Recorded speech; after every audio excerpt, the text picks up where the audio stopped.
All right. Welcome to our Sunday morning forum here with St. Stephen's in Birmingham. We're glad you could join us. We are in our fifth and final installment in our Lent series on race and reconciliation. And so this morning, we are really pleased to be able to welcome Patrick Weems and Benjamin Saulsberry, who are with the Emmett Till Interpretive Center in Sumner, Mississippi. And it's kind of a continuation or building on, we heard from Davis Houck from Florida State last week, who regularly collaborates with Benjamin and Patrick and everyone at Emmett Till Interpretive Center and others throughout the Delta. And so we are happy to welcome them this morning to share about the great work of reconciliation that they're doing there in Sumner and in the Delta. So I invite you all to enter questions and comments for our speakers in either the Q&A or the chat here on Zoom webinar, or if you're with us on YouTube, you can put questions and comments there, and I will convey those to our speakers at the end of their presentation. So without further ado, Patrick and Benjamin, welcome. Hey, y'all. My name is Patrick Weems, and I have the honor of working with Benjamin at the Emmett Till Interpretive Center. And we're just really honored to be with you all today because of the work that you're doing, right? I think it's a real commitment to truth and reconciliation that all communities really need to be engaged in. And so I really commend the work that you guys have been taking over the last 5 weeks. And we're just really honored to be with y'all to share some of our story. And so what we'd like to do is share our community story and how it connects to the Till story that y'all learned about last week with Davis Houck and might have known a little bit before even coming to these series. And then we'll talk about a little bit of what our current work looks like and how it's manifesting. And then we'll open it up to questions and really, again, honored to be here. Really think that we're all on a journey to understand our nation's story, our community story, and find ways to restore what has been broken. So I'll pause there and maybe let Ben introduce himself and maybe start us off, Ben, by telling them a little bit about our story, our community story. Sure. Thank you, Patrick. As earlier stated, my name is Benjamin Saulsberry. I serve with Patrick at the Emmett Till Interpretive Center now for, I want to say, 5 years officially. I'm a native of Tallahatchie County and grew up literally about a mile away from Sumner and away from the courthouse, which is, I think, most recognized for, being the place where the trial of J.W. Milam and Roy Bryant was held in September of 1955 for the murder of Emmett Lewis Till. So let's talk directly about Sumner and Tallahatchie County and in turn the Interpretive Center. I don't think it's hyperbole to say that most of us, or at least a considerable number of us, are familiar with the Emmett Till tragedy, and that the trial being held in the Tallahatchie County Courthouse in the latter part of September of 1955, with the not guilty verdict being rendered,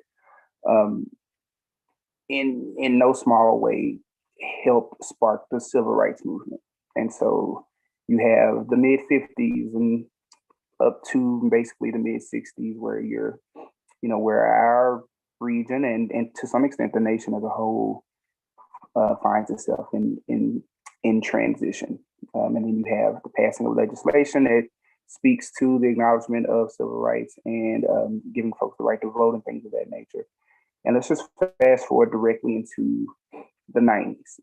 And it's here that this small community of Tallahatchie County, which has been historically, even since, if not before its inception, predominantly African-American, is still wrestling with what progress looks like, right? With what and how that is supposed to be spelled out in day-to-day life. And with the successful election of two African-American men, one of whom being Jerome G. Little, and that taking place, his being seated, taking place through organizing and people protesting and things of that nature. We uplift that because I think a lot of times when we talk about civil rights, we automatically think about 55 going forward, and then we kind of stop it at the assassination of Dr. King. But a lot of places, not just Sumner or not just Tallahatchie County, but definitely Tallahatchie County, found itself still working its way through overt racism, and not just the use of derogatory, terms or slurs for people, but just the very and every facet of life and community was impacted by racism. And so in the 90s, you have the election of Jerome G. Little, and this is important because in the year, I want to say 2005, this gentleman spearheads the early creation of the Emmett Till Memorial Commission. So upon Jerome's election and seating as a board of supervisor, as a board member, he made it a point to be very vocal about his desire to see the memory of Emmett Till and Emmett Till Mobley preserved, and to do the best he could to find justice on behalf of Emmett Till Mobley and Emmett. And he didn't do that, and he did that without apology. But it wouldn't be until around 2005 that our community and our county started trying to actually sit down and talk about what racism is and what that looks like here and what racial reconciliation would look like. And in the beginning, it started off, the process was, again, informal, and it was comparable to town hall meetings where people just kind of shared their thoughts and feelings on the issues and matters. But in 2007, with the assistance of the William Winters Institute, our county and community began an official process towards racial reconciliation. And so, again, with the help of the William Winters Institute, and in some ways with the direct help of, now the late former Governor William Winters, our community, or Jerome and some of the other early commission members, contacted a lady by the name of Betty Pearson. Now, this is important because prior to this, our community had no, at least to my knowledge, no point of record where Black and white folk talked about race. And they absolutely didn't talk about racism, and they surely did not talk about racial reconciliation and what that would look like.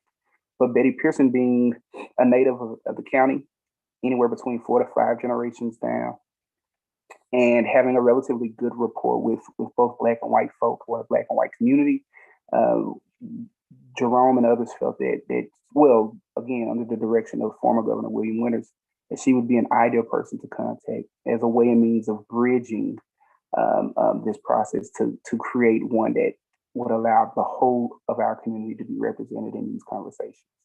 And so, in contacting her, she agreed without hesitation, and she was able to, in a lot of ways, serve as a bridge to our community. And she was able to, I'm going to say, encourage some of her counterparts to be much more active and be deliberately engaged in serving as commission members for the purpose of us figuring out what racial reconciliation could and should look like here. Now, this process, one of the tools used in our community is known as the welcome table, wherein whomever your audience or whomever your participants are, over the course of ever so many sessions, these individuals would come together. They would sit in a circle, so to speak, and they would, under certain guidelines and certain tenets, you would have to give fair hearing to every person in the circle, right? And so, to save time, I won't go through all of the tenets or all of the 9 guide posts, but these principles helped our community. They helped the elders in our community actually listen to the experiences of one another as it pertains to racism, but then also how they were impacted by the Emmett Till tragedy. And that even though they themselves may not have been directly responsible for the torture and murder of Emmett Till or kidnapping, they still came to a place where they acknowledged the fact that we allowed for a climate to exist in our community that gave way to the murderers of this child to get away scot-free. And that before we do anything else, we have to publicly acknowledge that. And then we have to take on a work of tangibility towards realizing whatever our efforts will be in the future. And so want to say it was September of '07, maybe very early October, somewhere in there, one of those two spaces. Our community, or rather this commission, created a resolution / apology that was shared with members of the Till family on the courtyard steps in Sumner, Mississippi. And with the reading of this apology and with a few members of the Till family being present, the late Simeon Wright spoke on behalf of the family and paraphrasing, he accepted these words from our community. These, to my knowledge, being the first public words given to the Till family concerning lament and apologizing and recognizing, responsibility, or to some extent taking responsibility for the fact that, that all of us have a responsibility of being kind and good to all of us. And so, I believe we actually have the apology somewhere, and I won't read it, of course, but that served as a beginning point for us. We knew that there was no way to hold Mylon and Brian accountable, because at this time they'd already been, they'd already passed away. And yet we knew that we still needed to continue to figure out for ourselves what justice would look like and what reconciliation would look like. And that question, that in some ways, that perpetual question, is what drove us to restore the courthouse and the courtroom, and to do it in a way for which it would look the way it did in '55, to serve really as a point of reset and a point of reflection for us, but then to also be used intentionally to engage youth and engage community members in efforts towards healing and towards, again, reconciliation. And throughout that 7+ year campaign and process of restoring the courthouse, our commission realized that, it's not enough to do that we have to have a space and folks in place to engage with folks close by and from abroad in this narrative, and not just the Till tragedy, but our own coming to truth moments.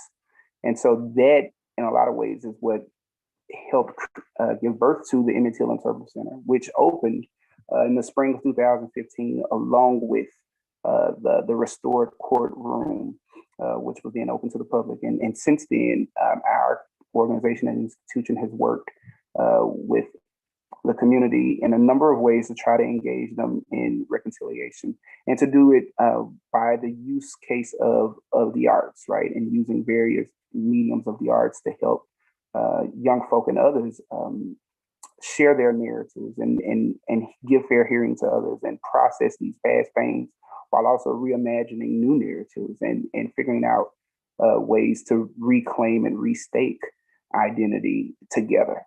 So I'll allow that to be a nice segue to let Patrick do some more talking, because I think I've said enough. You pass the baton. Yeah.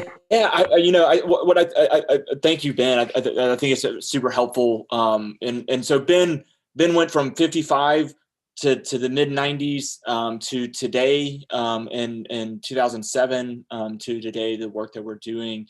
And I do think our work is largely around narrative, right? I think there was a very intentional whitewashing of our community story.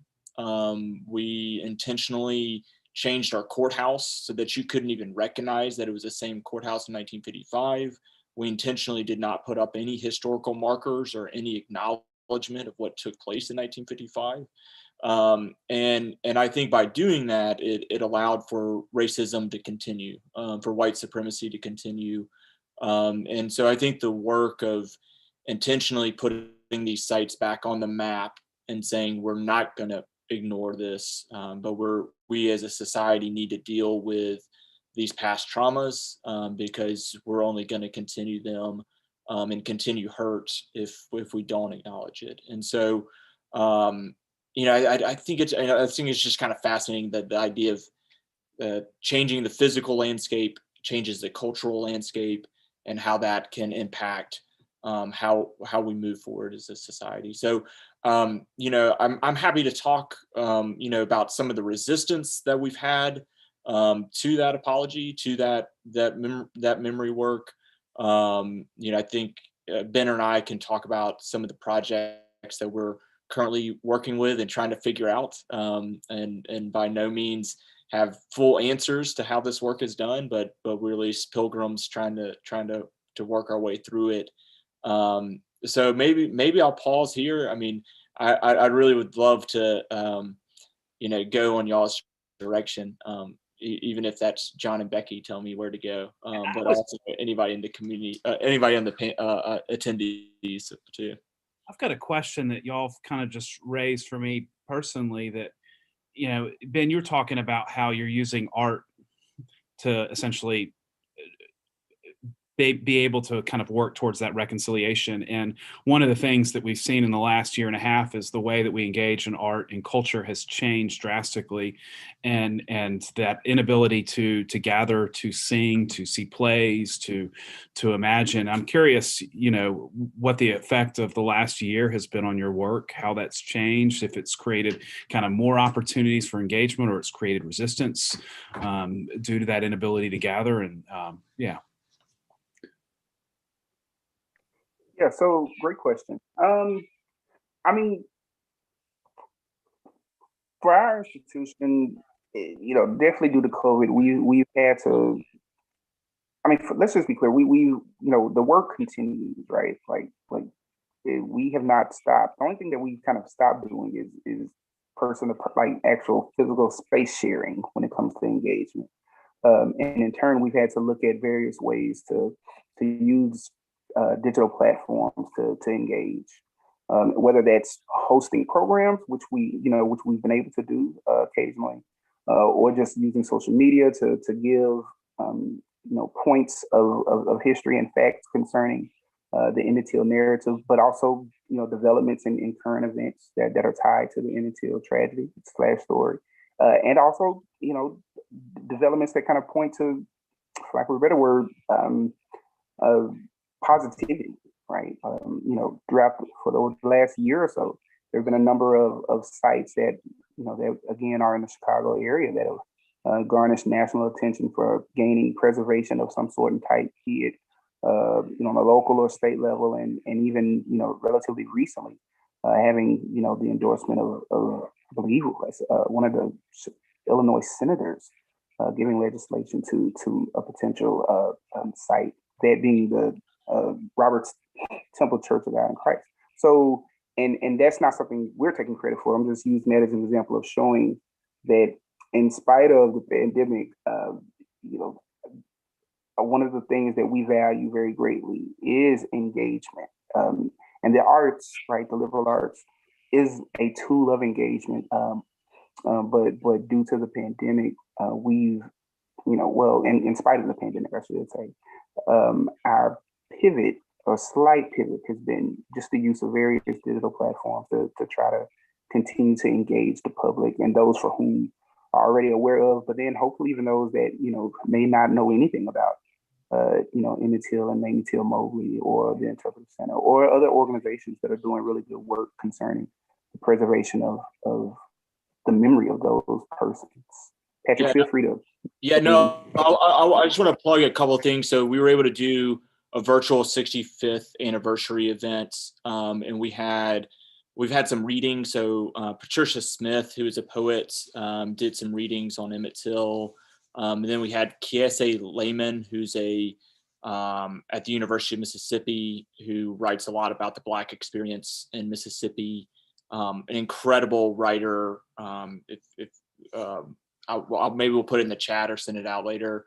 His talk was just really meaningful.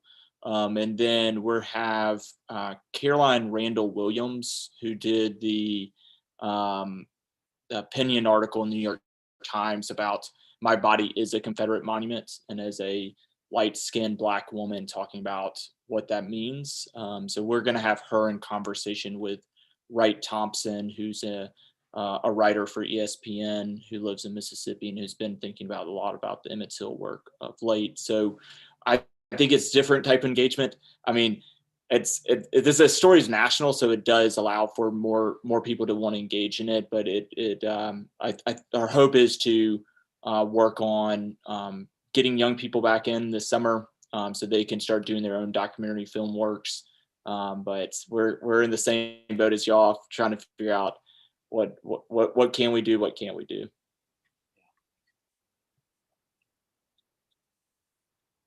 So we got one in the chat bar regarding the 2007 apology. Given Governor Winter's involvement at the time, have you seen subsequent governors or legislatures continue to officially endorse and adopt the 2007 statement on behalf of the state?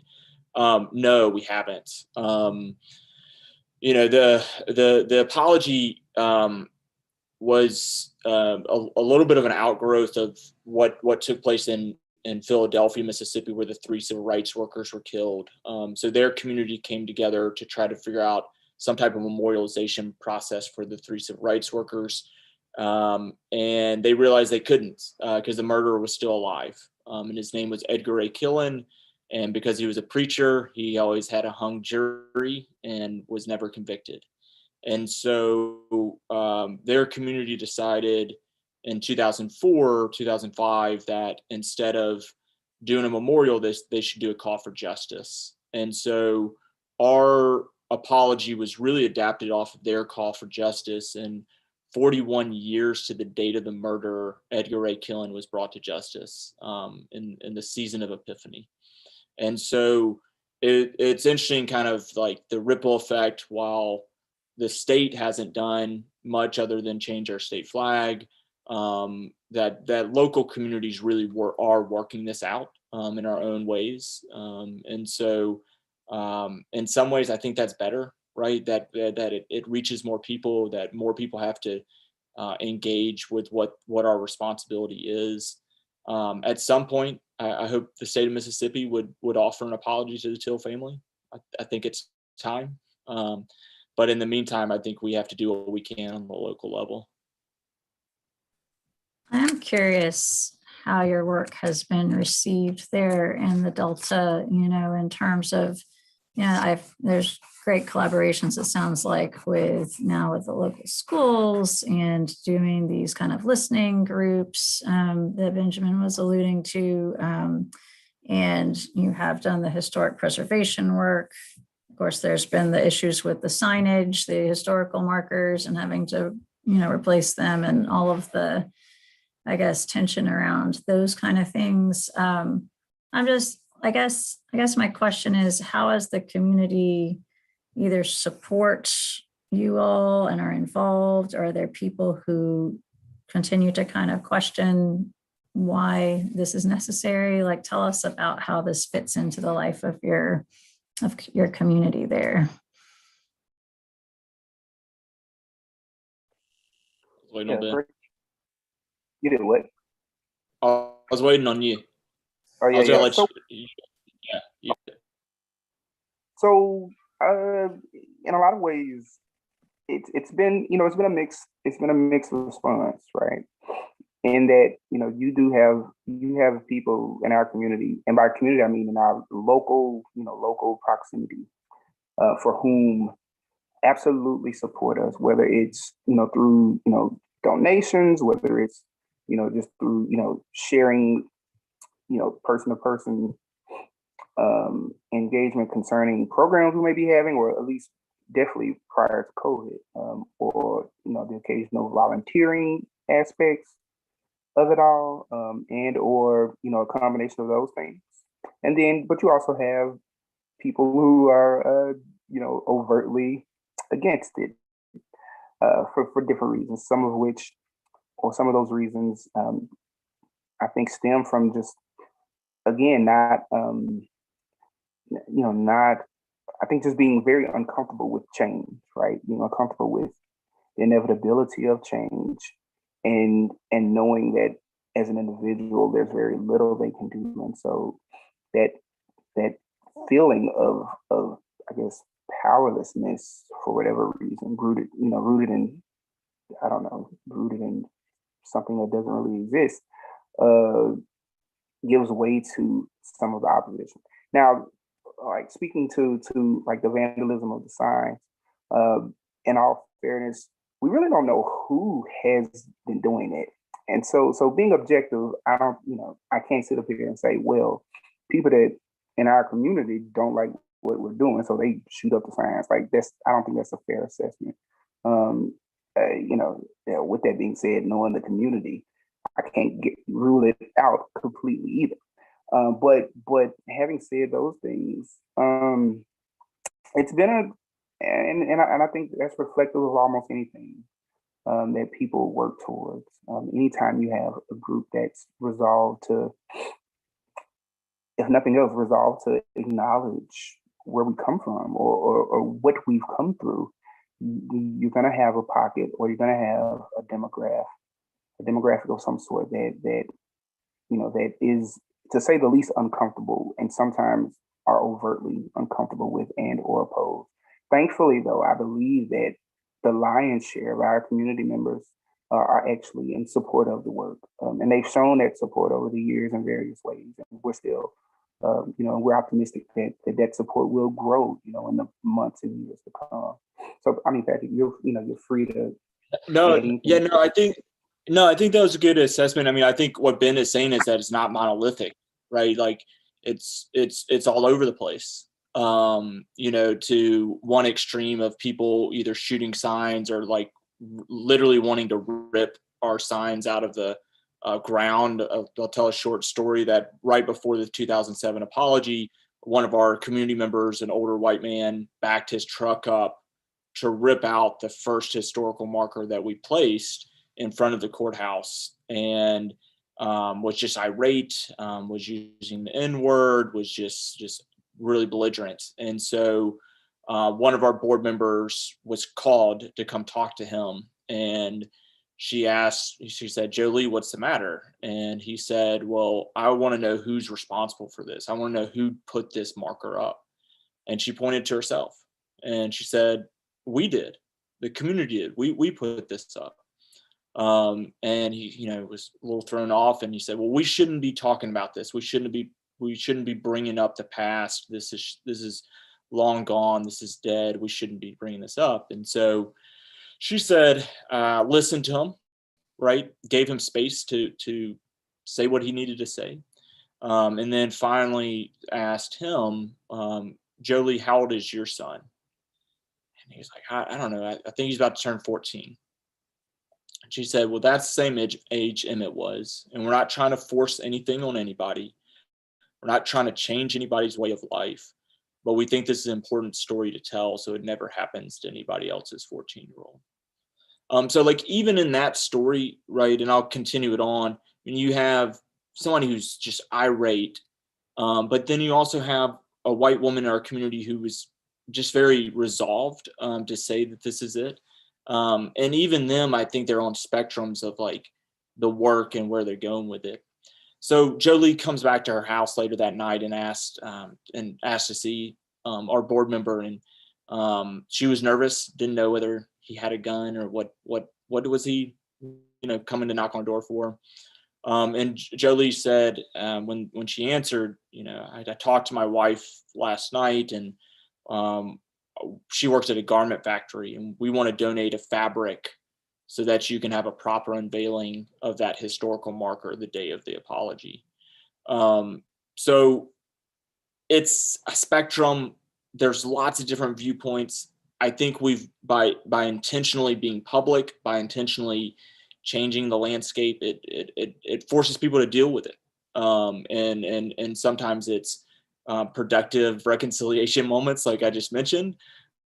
Sometimes it's KKK being written on our markers. But in some ways, I think that it ratchets up the conversation. It forces us to deal with these truths and these realities of our history, and really puts the impetus on what is our responsibility? Do we have a responsibility? And if so, what does that look like? So anyways, maybe that answers it. Oh, I think so. I think that's a good kind of window into the value of that one-to-one interactions, of having people there in the local community taking ownership. Like, this is our monument, this is our marker, this is our interpretive center. And I thought that was, and to see that change, like when he went home and thought about it, maybe talked with his wife about it, it sparked a conversation. And I think it's really the response that your board member had, like, it could have been a different response. I mean, she could have responded out of anger, or, other emotions could have driven that, but she stayed calm and reasonable and sort of just put something in his head to get him to think about and to get him to kind of identify more with how would you feel if it was your child. And it seemed to really get him thinking, which is what we want people to do.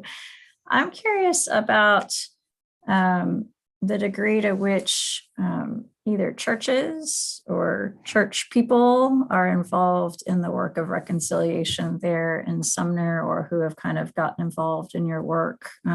What kind of connections are there, or could there be? So I'll go first, Ben, and maybe you can pick up. So I'll lift up, Ben mentioned earlier Betty Pearson, and Betty helped start the Episcopal Church in Sumner, Mississippi. As Ben said, she grew up on a plantation in the Mississippi Delta. She married a plantation owner and had a huge plantation outside of Sumner called Rainbow Plantation. And she went to every single day of the trial in 1955, and it really just threw her whole worldview into disarray, because she had grown up with Jim Crow as a lifestyle, as a worldview, did not question it. And then she attended the trial and saw her friends defending the two murderers. And so that really took her on a path to get involved and try to get engaged in the civil rights movement. She housed civil rights activists at her house. She housed people like John Doerr and Will Campbell, who was a Southern Baptist minister from Emmett County, Mississippi, who was the only white person at the founding of Dr. King's organization. And then she was a real moral voice on our commission to get white people to go along or be a part of the apology, because there was a lot of white people, especially other plantation owners, who just felt, why do I need to apologize? Why should I take responsibility? And she kind of was able to explain that since there was silence, and our community never pushed back against what took place, that means that we were complicit. And until we break that silence, and until we put a line in the sand and change that, it will continue to happen. So Betty, just by her moral conviction and kind of her religious tradition. And then I would also lift up Reverend Willie Williams, who's our co-chair of our organization and is a preacher in the United Methodist Church. So I don't know. So it's not explicit, right? Like we've done one or two kind of church kind of get-togethers, but I think it's more of our board members being informed by their own faith traditions. And then we've intentionally, not done this as a faith thing, although we could have. And there are some organizations that do reconciliation through that faith lens, but I think it's more the kind of the convictions that different board members are bringing to it. That was long-winded, but I wanted to tell you about Betty, and I also wanted to tell you about Reverend Williams, because they're really amazing people. Ben? Yeah, so yeah, those two individuals, again, they absolutely serve on our board. Well, served, Betty being like one of the founding members, and Reverend Williams being a co-chair and active member of our board and in the community. And so yeah, their desire towards reconciliation and seeing it play out day to day is, I think, almost without contestation. Having said that, outside of our organization, in years past, there existed, at least to some extent, you know, an acknowledgement of the need for our communities of faith to come together in order to bring our community as a whole together. Having said that, the exhibition of such a thing, I think, has definitely been challenged within the last year or so due to COVID, but more than anything else, like prior to COVID, I've heard of a number of ministers of various denominations acknowledging the necessity of finding ways to, if nothing else, to worship together. So who's to say that, that desire isn't or won't be, strengthened and or expressed, in months and years to come. I don't know. I believe it's almost necessary, but again, that is in a lot of ways, that's just where we find ourselves as as a community, county community, and otherwise. We're still figuring, especially in the church, we're still figuring out, that whole thing about sharing spaces in spite of the minor things that we've allowed to divide us. And unfortunately, well, it's not unfortunate. I mean, it's just where we are on the journey. And I think in months and years to come, possibly, clergy of various denominations will kind of take up that conversation and take up that work to call their parishioners and community at large together to work through reconciliation in the scope and purview of faith and in what we believe. So, we'll see. I don't want to say fingers crossed because that kind of goes against faith. But yeah, that's kind of where we are right now as far as community of faith and where they've been with the work.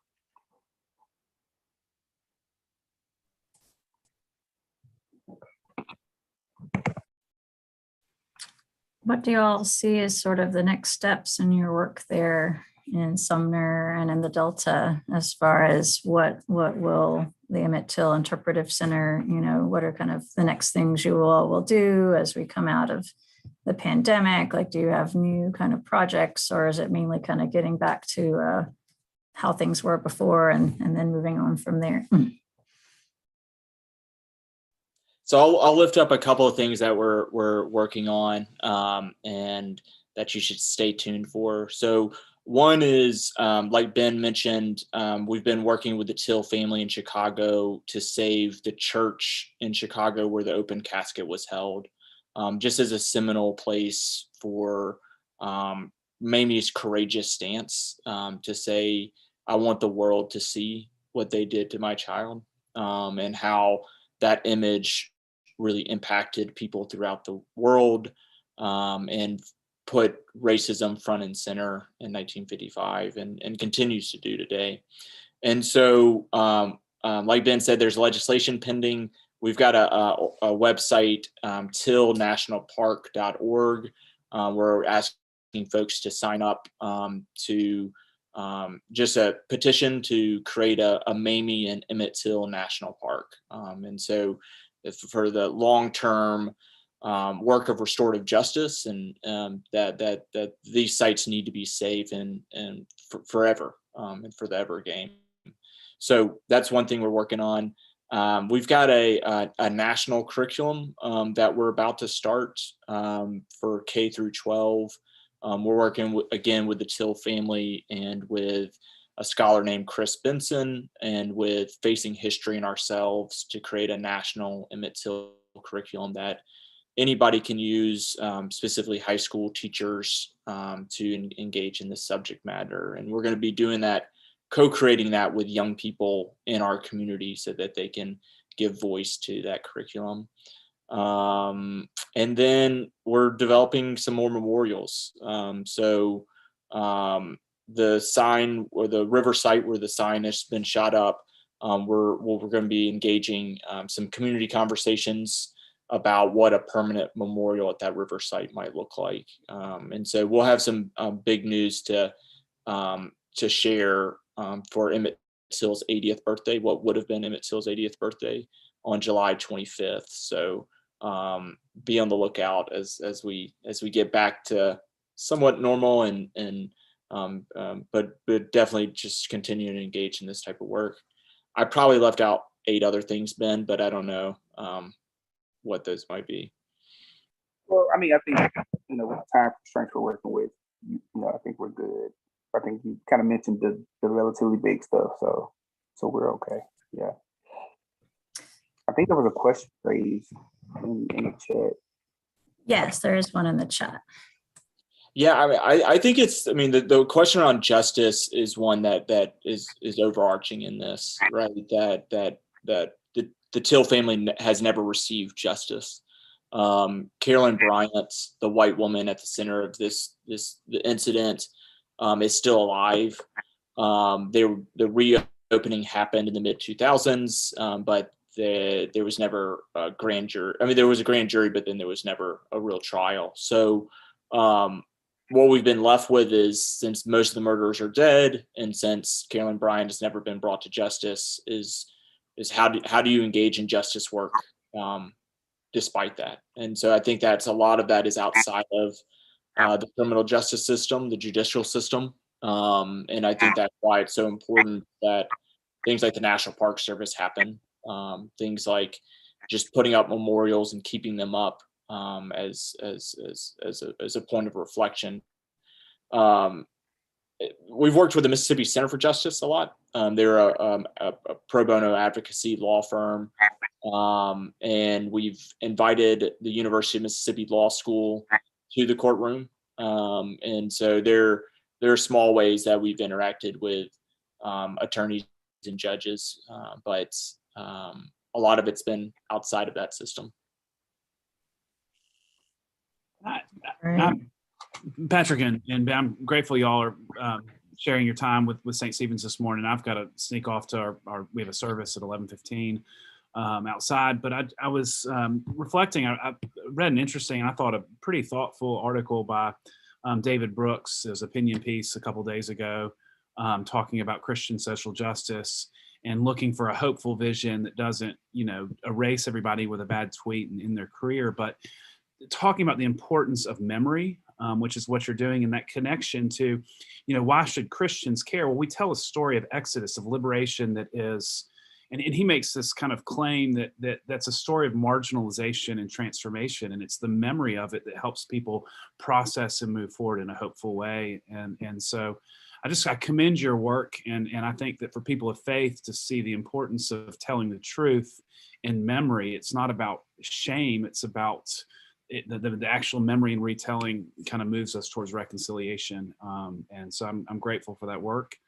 And I'm sure there'll be people staying on to talk a little bit, but I have to sneak off. So I just wanted to say thanks for continuing to open our imagination up to how we can hear painful stories, but find hope in the midst of that. So awesome. Thank you so much, John. We really appreciate being with y'all today. Thanks to both y'all. Well, I think that we are appreciative of you all sharing about your good work there in Sumner, and thank you all for everyone who's joined us this morning. If you all are interested in learning more, your website is it etic.org or is it emmett-till.org? What is your website? That's it, emmett-till.org, or you can go to tillnationalpark.org to learn more about our campaign. Right. All right. Well, and you all, yes, visit their website. They're also on social media, and I know I follow them on Facebook, and it's good to hear, and they help kind of share like things that are related that other organizations are doing related to Emmett Till and his memory and legacy as well, including that petition drive that they talked about. I just signed that on the other day myself. So yes, so we are appreciative of y'all sharing your time. We do have a worship service in a few minutes, so we'll have to wrap up.